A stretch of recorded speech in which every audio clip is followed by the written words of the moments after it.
Hello అండి, నమస్తే. నేనైతే ఈరోజైతే శనగపప్పుని పచ్చి కొబ్బరి కర్రీ చేస్తున్నాను. ముందుగా అయితే నేను శనగపప్పు తీసుకున్నాను. 200 గ్రాములు శనగపప్పు తీసుకున్నాను, నానబెట్టేసుకున్నాను ఒక అరగంట. పచ్చి కొబ్బరి కూడా మిక్సీ పట్టేసుకున్నాను. దీంట్లోకి గ్రీన్ చిల్లీ 5-6 గ్రీన్ చిల్లీ తీసుకున్నాక ఒక ఉల్లిగడ్డ తీసుకున్నాను.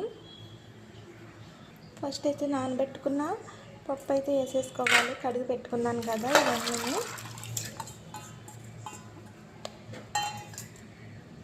ఉల్లిగడ్డలోని గ్రీన్ చిల్లీ కూడా వేసేసుకోవాలి. ఇందులోకి పసుపు కూడా వేసుకోవాలి. ఇందులోని అరస్పూను, ఇందులో ఒక అరస్పూను ఆయిల్ వేసుకోవాలి. తొందరగా ఉడుకుతుంది శనగపప్పు. ఇది సరిపడినంత వాటర్ కూడా పోసుకోవాలి.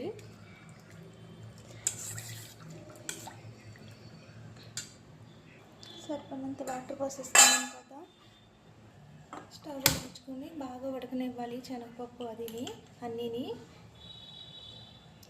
ఈ కర్రీ అయితే చాలా బాగుంటుంది. కొబ్బరిని శనగపప్పు కర్రీ చేసుకుంటేనే అప్పుల్లో అయితే మా అమ్మమ్మ గారు చేశారు. ఇదైతే నాకు చిన్నప్పుడు బాగా చేసి పెట్టేవారు. అక్కడ ఉన్నప్పుడు తినేదాన్ని ఎక్కువ. ఇంకా తర్వాత నేను హైదరాబాద్ వచ్చేసాక తినలేదు ఈ కర్రీ అయితే. నేను ఇప్పుడు ట్రై చేస్తున్నాను నేనైతేని.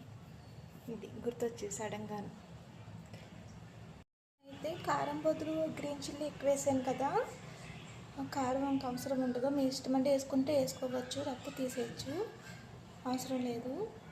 ఎక్కువైతే గ్రీన్ చిల్లీ తోటి చేసుకుంటారు ఇదైతేని కర్రీని.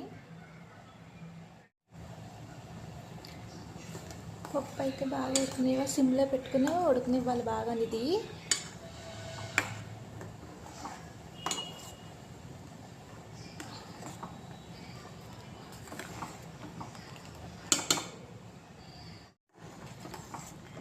పప్పు అయితే ఇంకొక 5 నిమిషాలు అయితే ఉడికిపోతుంది. ఇది ఇంకా ఉడకలేదు. ఇంకొక 5 నిమిషాలు అయితే సిమ్లో పెట్టి బాగా ఉడకనివ్వాలి దీన్ని. ముందు సాల్ట్ వేసేసుకుంటే అసలు ఉడకదు పప్పు.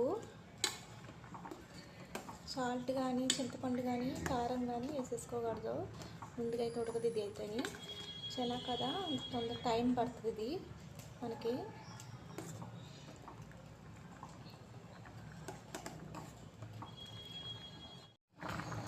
పప్పు అయితే ఉడికిపోయింది.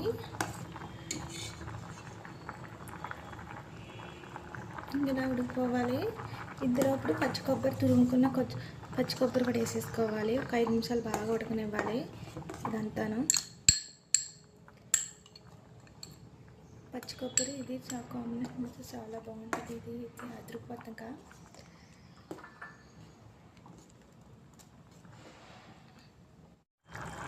దీంట్లో కాస్తంత నిమ్మకాయ సైజంతా చింతపండు కూడా వేసుకోవాలి పులుపు కోసం. మరీ ఎక్కువ వేసేసుకోకూడదు, పప్పు టేస్ట్ అయితే మంచిగా ఉండదు ఎక్కువ వేసేసుకుంటే. పులుపు చాలా అంతా ఉడికిపోక అప్పుడు వేసుకోవాలి, లాస్ట్ వేసుకోవాలి.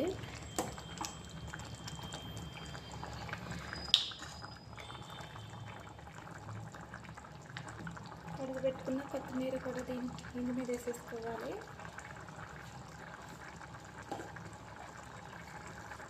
రుచి సరిపడినంత సాల్ట్ చూసుకుని వేసుకోవాలి.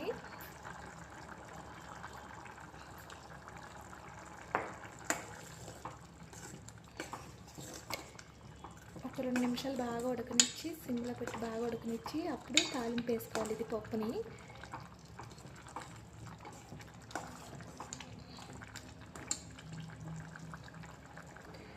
చిన్న బ్యాండీ పెట్టుకొని స్టవ్ మీద 2 స్పూన్లు ఆయిల్ వేసుకోవాలి. ఆయిల్ ఇటెక్కాక కరివేపాకు, ఆవాలు, జీరా, రెడ్ చిల్లీ.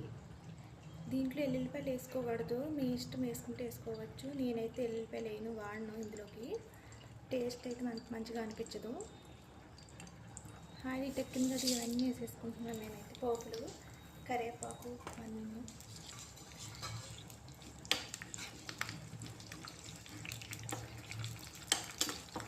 పోపు అయితే బాగా వేగనివ్వాలి. పోపు ఎంత మంచిగా వేగితే పప్పు అంత టేస్టీగా ఉంటుంది, తింటా కూడా బాగుంటుంది.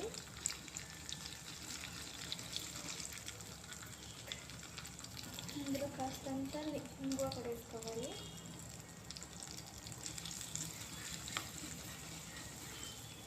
పప్పులో ఇంగువ వేసుకుంటే టేస్ట్ చాలా బాగుంటుంది, ఇంకా వేరే లెవెల్లో ఉంటుంది. మీ ఇష్టము, వింగు వేసుకుంటే వేసుకోవచ్చు. మేమైతే వింగు వాడతాం, నేనైతే ఎక్కువ వింగు వాడతాను.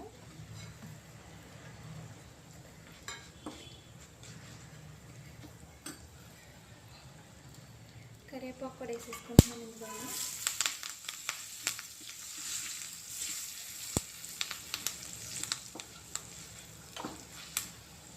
పోపు అయితే వేగిపోయింది కదా, పప్పులు వేసేసుకోవాలి.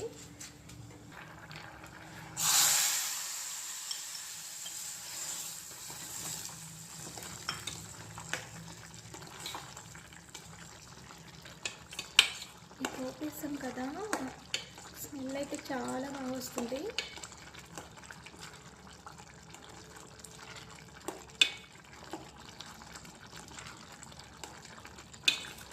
మనం ఏది వండినా ఇష్టంగా చేయాలి ఫుడ్, ఇంకా టేస్ట్ అయితే బాగుంటుంది. అప్పుడు మనస్ఫూర్తిగా చేయాలి ఏది చేసినా మనం.